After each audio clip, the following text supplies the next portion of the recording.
ఆ 10 సంవత్సరాలు చంద్రబాబు నాయుడు గారి 5 సంవత్సరాలు, మీ బిడ్డ జగన్ పాలనలో మరో 5 సంవత్సరాలు, మొత్తంగా ఈ 10 సంవత్సరాలకు సంబంధించిన bank account details, bank account వివరాలను ఆ బ్యాంకు ఖాతాల్లో, ఆ అక్క చెల్లెమ్మల బ్యాంకు ఖాతాల్లో ఎంత డబ్బులు పడింది అన్నది ఒక్కసారి వారినే చూడమని చెప్పండి. వారిని అడగండి. చంద్రబాబు ప్రభుత్వ పాలనలో ఆ పేద కుటుంబానికి వారి బ్యాంక్ అకౌంట్కు ఇచ్చింది చంద్రబాబు హయాంలో ఎంత అని చెప్పి అడగండి. అక్క చెల్లెమ్మలను, ఆ అన్నదమ్మలను అడగండి.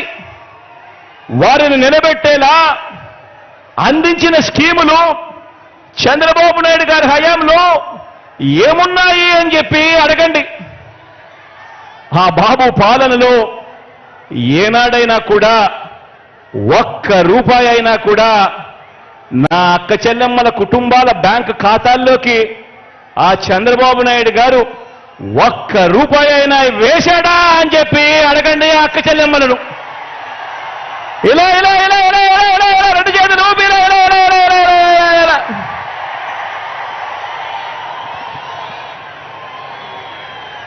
చంద్రబాబు నాయుడు 3 సార్లు ముఖ్యమంత్రి అయ్యారు చంద్రబాబు నాయుడు గారు. కానీ ఆ 3 సార్లు 1994లో కానీ, 1999లో కానీ, 2014లో కానీ చంద్రబాబు నాయుడు గారు టీడీపీ పార్టీ మేనిఫెస్టోలో ఇచ్చిన హామీలను చంద్రబాబు నాయుడు గారు ఏనాడైనా 10% కూడా అమలు చేశాడా అని చెప్పి ఆ ప్రతి ఇంట్లో ఉన్న అక్క చెల్లెమ్మలను అడగండి, అన్నదమ్ములను అడగండి, అవ్వ తాతలను అడగండి. 2 చేతులు చూపిస్తే ఇలా ఇలా ఇలా ఇలా ఇలా ఇలా ఇలా ఇలా.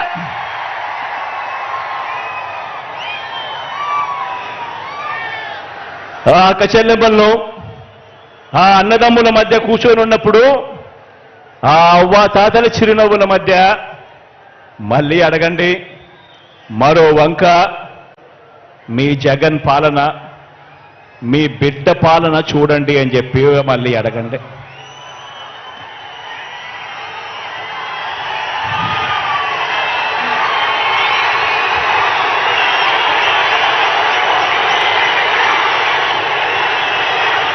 ఈ 57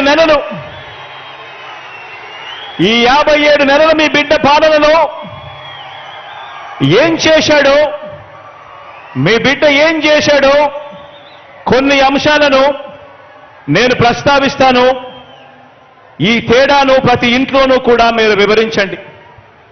చంద్రబాబు నాయుడు గారి హయానికి, మీ బిడ్డ హయాంలో జరుగుతా ఉన్న ఈ 57 నెలల పాలనకు ఏమి తేడాలున్నాయో ప్రతి ఇంట్లో కూడా వివరించండి.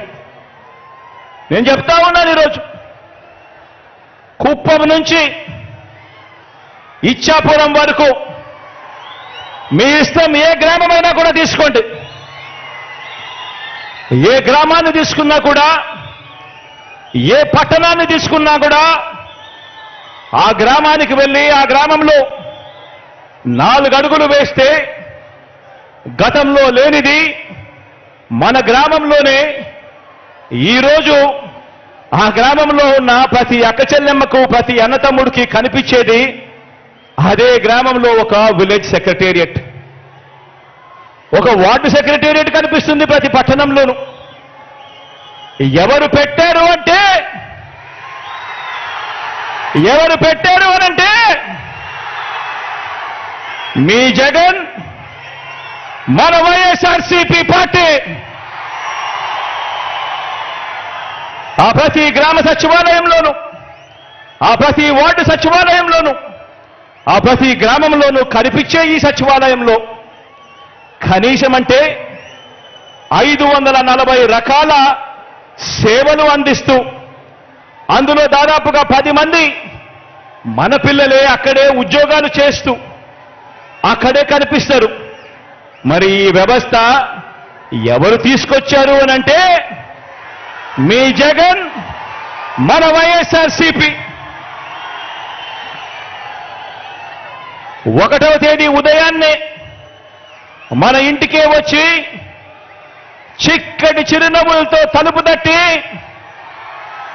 ప్రతి అవ్వాతాతకు ఒక మంచి మనవడిలా, ఒక మంచి మనవరాలిలా, ప్రతి వితంతువుకు, ప్రతి వికలాంగుడికి ఇలా ఏకంగా 66 లక్షల కుటుంబాలను ఆప్యాయంగా పలకరిస్తూ వారి చేతిలో పెడతా ఉన్న 3,000 రూపాయల పెన్షన్ చూసినప్పుడు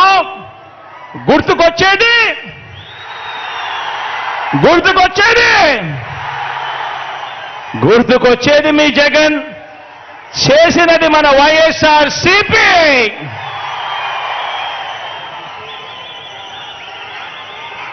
లంచాలు వివక్షకు మారుపేరైన జన్మభూమి కమిటీల రోజులు, ఆ రోజుల నుంచి ఈరోజు ఏ గ్రామంలో కూడా ఎక్కడా కూడా లంచాలు లేకుండా